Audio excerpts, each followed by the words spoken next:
Cosa è successo? Qualcuno è caduto. È caduto? Sì, Ma come mai? boh, non lo so, io lavoro in altro parti.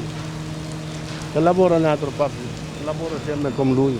Ho capito, è caduto dalla scala. Boh, non lo so, perché i carabinieri detto no, vieni dentro. Prime testimonianze frammentarie di un dramma che si è consumato intorno alle 13 alle fornaci Grigolin di Ponte della Priula. Diop Aziz, senegalese operaio di 24 anni, è deceduto durante un normale turno di lavoro iniziato alle 7:30 di questa mattina dopo un volo di una decina di metri da una balaustra all'interno del reparto cottura per la produzione della calce. Un incidente sul lavoro che per la proprietà non ha un perché. Non si comprende la dinamica, che infatti è in fase di accertamento.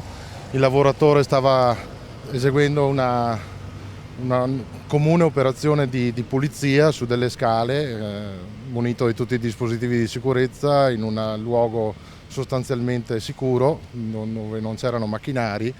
È caduto appunto dalle scale, quindi è al vaglio se si sia trattato di un malore o di una manovra errata del lavoratore. Subito soccorso prima dai compagni di lavoro e poi dai sanitari giunti in elicottero. Per il giovane c'è stato poco da fare se non decretarne la morte dopo circa mezz'ora di tentativi di rianimazione. Sul posto polizia e carabinieri e i tecnici dello Spisal per tutti i rilievi del caso, ma soprattutto i titolari increduli per quanto successo.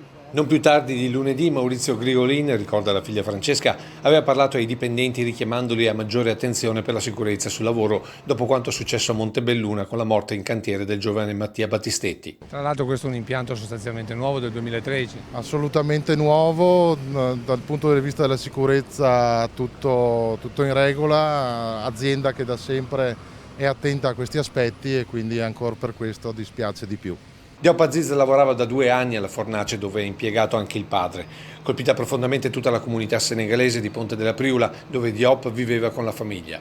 Un caso su cui la procura aprirà un'inchiesta predisponendo l'autopsia sul corpo per capire se il giovane sia stato vittima di una disattenzione o di un malore fatale.